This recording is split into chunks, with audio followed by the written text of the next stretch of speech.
My evil villain, my evil villain. I used to want to exact my revenge. Then I went and met a bunch of new friends, singing improv villain songs, sucking up magic to grow strong. Using teamwork, it's an easy feat, and soon we'll plot Twilight's defeat, cause it's my evil villain. Soon Equestria will meet its foul end.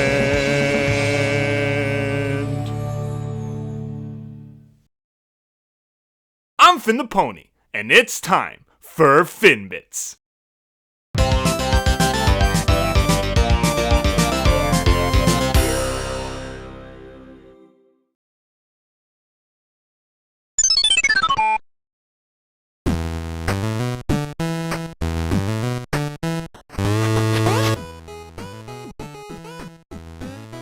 So, Frenemies! An episode where Grogar requires an ancient artifact for his master plan, but instead of retrieving it himself, he decides to send Tyrek, Chrysalis, and Cozy Glow to retrieve it for him, and hopefully learn the value of teamwork. Is this episode as good as this trio is evil? Let's find out.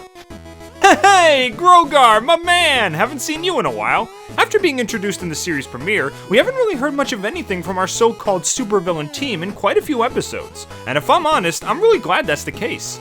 First of all, the core of this series has always been cute little slice of life stories with our pony friends, and constantly referring back to the villain scheming on a regular basis could have broken the flow of the show and gotten really annoying after a while.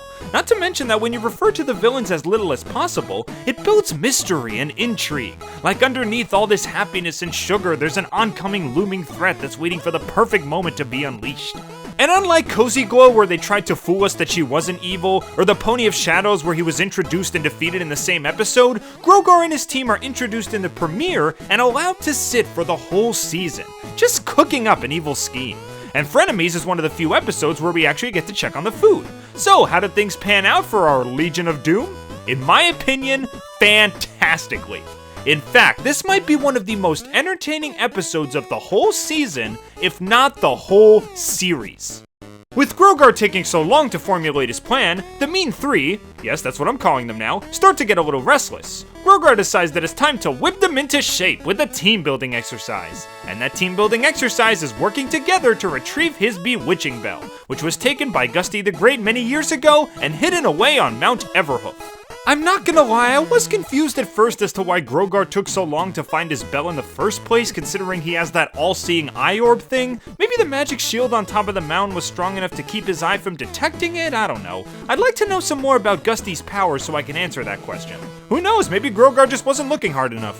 This obviously goes about as well as you think it would at first. The Mean Three get into plenty of internal squabbles, argue over superiority, and each try to brave the mountain on their own, which leads to tons of gigantic fails and shenanigans. And only when they use their combined skills and abilities do they finally reach the top, retrieve the bell, and even come up with the idea to backstab Grogar with their newly combined efforts. Ooh, intrigue. So let's cut to the chase right away. Pretty much everything in this episode is fantastic. Tyrek, Chrysalis, and Cozy might actually be my favorite non-main 6 team-up in the show so far, even more than Starlight's posse from To Where and Back Again. Each of the villain is peppered with character traits we'd recognize from their past appearances, and even some new qualities which we've never seen before. Cozy Glow, for example, is the one most eager to form a team-up. This makes sense because unlike the other villains, she actually has insider training, being an attendee of Twilight School, which is full of classes and books about friendship. She knows how useful friendship can be if utilized properly, and keeps trying to push the other 2 members of her team to try it. She eventually does strike out on her own when the other 2 don't cooperate, and once she meets this rusty bucket pony, we get a nice little reminder of how easily she can manipulate others with her cute and precious filly demeanor. But unlike all the other times where it works flawlessly, we actually see her techniques fail, making her explode into a massive rage. I know a lot of people were comparing her to Darla Dimple from Cats Don't Dance, and back then I could kind of see it, but now I really see it, like holy cow. We're reminded that Chrysalis is still very capable and skilled when she sneaks some love out of a bull snake creature thing, and even puts it in a cocoon like we saw in To Where and Back Again, saying that the purpose is to save some love for later. Guess that's basically her version of putting leftovers in the fridge. But it's also shown that she's still a little bit on the loony side, since she still talks to that purple log that was once Treelight Sparkle. I don't know, maybe she just likes talking to something that doesn't talk back to her? She was once a queen after all. Also, I really appreciate that we get to see the huge variety of creatures that she's able to transform into. We've seen her turn into ponies plenty of times, but now we see an eagle, an Ursa Major, a crocodile, and more. And she uses these transformations in such creative ways, like being able to swim better or lift heavy objects. It's a non-vocal way to show how powerful and intelligent she really is. And of course you have Tyrek, who is still the masterful manipulator we all remember. I'm not gonna lie, I was kind of afraid he was losing some of his teeth during School Race, being diminished to Bud Monkey during that two-parter, but he's returned once again in full force. During the little montage when everyone tries to climb the mountain, I was wondering exactly what Tyrek was doing, gathering up a bunch of sticks and vines like that. Was he gonna build some kind of slingshot or something? I mean, he tested the wind, surely he had some kind of plan, right? But then it's revealed that his plan was just to build a lounging chair and chill by the fire, waiting for Cozy and Chrissy to inevitably fail so they can tell him exactly what they learned. Not only is that absolutely hilarious, but it reminds us that Tyrek is the most cunning of his little posse. Remember how easily he was able to toy with Discord in the Season 4 finale, using mere mental strength when his physical strength was pretty much non-existent? Well, it's nice to see that he hasn't lost his edge in that regard. Even more impressive is just how resourceful he was as well, being able to take random things from the environment like sticks and vines and whatnot, and fashion them into useful tools, like some kind of demonic MacGyver or something. It shows how even though he wants power, he doesn't necessarily need it to be useful. On their own, these villains are perfectly portrayed, but I haven't even gotten to the best part, which is when they get together.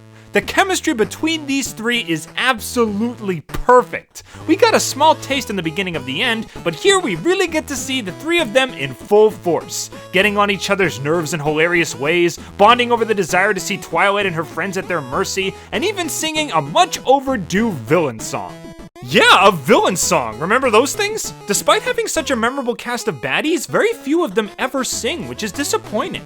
But I guess they decided to make up for that here with Better Way to Be Bad. And listening to each of them trying to gain control of the song, watching them constantly fail at basic trust building activities, and then having a big argument once it's all over, I love. I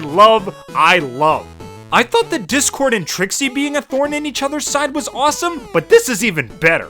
Plus those instruments that start off simple and subtle and just grow and grow as the characters get more and more into it is just perfect. Even after all these seasons, old Danny Boy still hasn't lost his magic touch.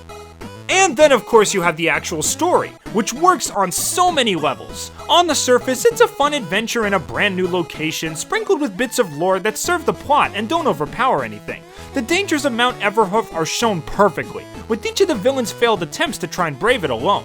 Even the final obstacle with the magic shield is only barely passable with each of their combined efforts. It really hammers the point home that teamwork really is the only way to complete the task, and I'm glad they covered it so thoroughly. On a deeper level, however, we get some interesting moments of development from the Mean Three. That ending scene I mentioned before is not only really tension heavy, but shows just how much the three of them have grown once it's all over. They have this little revelation speech where they realize just how smart and pleasing it is to have others that are willing to help you.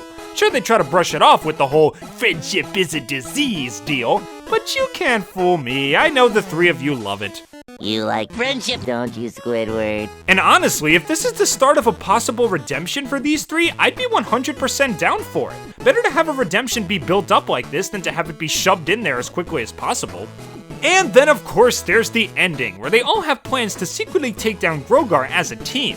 Part of me wasn't expecting that, and now it makes me really excited to see what they have planned for the finale. A little internal sabotage and plotting could add a unique twist to a two-part finale, and I really want to see where they go with this. And of course, I can't end this review without talking about what most people mention in their reviews, the comedy. As if this episode wasn't already well written and well crafted enough, it's also funny as heck. The variety of gags on display here is phenomenal.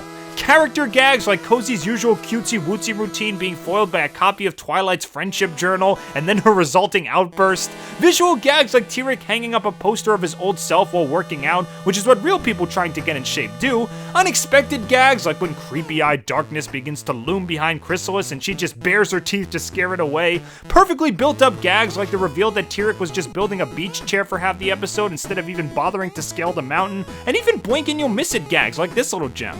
Would we do that to you? Okay, normally, yes, we would. Episodes that go for both quality and quantity with their jokes get a massive gold star in my book. And this one went above and beyond. I urge you to watch this episode again, not just for the great story, but to try and seek out all the subtle little jokes you might have missed. There aren't really any major flaws that come to mind. The only thing that kind of bugged me at first was how the heck Grogar wasn't able to sense that his bewitching bell was right under his nose in his own lair. I mean, clearly he has some kind of connection to it, or at least I think he would, given how powerful he is. But looking back, I think I know exactly what's going on here. Remember how Grogar was able to use his little orb to see certain events going on, like Sombra's defeat in the season premiere? I would hazard a guess that Grogar does know that the bell is in his lair. In fact, he even knows that the Mean Three are planning to betray him, since he likely saw their whole conversation on the mountain from his orb, and he's actually faking his anger and ignorance on purpose. He wants the three of them to try and concoct a scheme to try and overthrow him because he knows that will increase their teamwork capabilities. He knows for a fact that they can't overthrow him no matter what plan they have, but allowing them to try would make them a better team. You might think I'm crazy, but it's been proven to be effective in the past. Discord tended to use non-conventional methods to help Twilight learn friendship lessons, so why wouldn't Grogar use such methods to build a stronger team? Heck, if you want to go even deeper, maybe that bell is actually a fake and he put it there just to see if they would be able to work together to get it. Though that's pretty unlikely since he seemed pretty serious about finding it at the beginning, even when no one was looking. I guess we'll just have to wait and see. If you couldn't tell already, Frenemies is fantastic, and can easily be placed up there with my favorite all-time episodes like Perfect Pair and Saddle Row Review. Every aspect was given 100% here. The adventurous and multi-layered story, the insanely varied comedy, the fleshing out of every character, and a flood of anticipation for what's to come. This right here, this is what I want from my MLP villains. I want development, I want intrigue, and I want personality. This episode gave us exactly that in droves. And even with 3/4 of the season still unaired, I can easily say that it's gonna be really hard to top this one. Also, if there are any TV executives out there, maybe I could pitch you my plans for my evil villain? Please?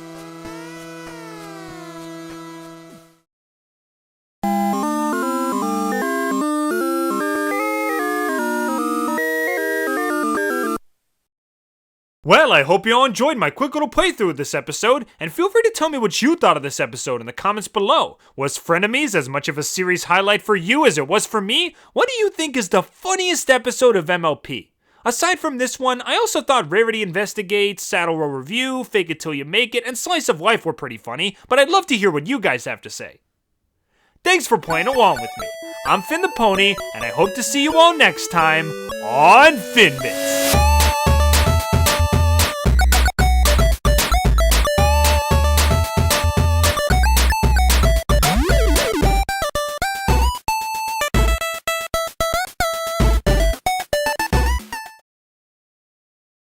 Side by side we can reach our dreams, 'cause nothing's impossible when we're a team.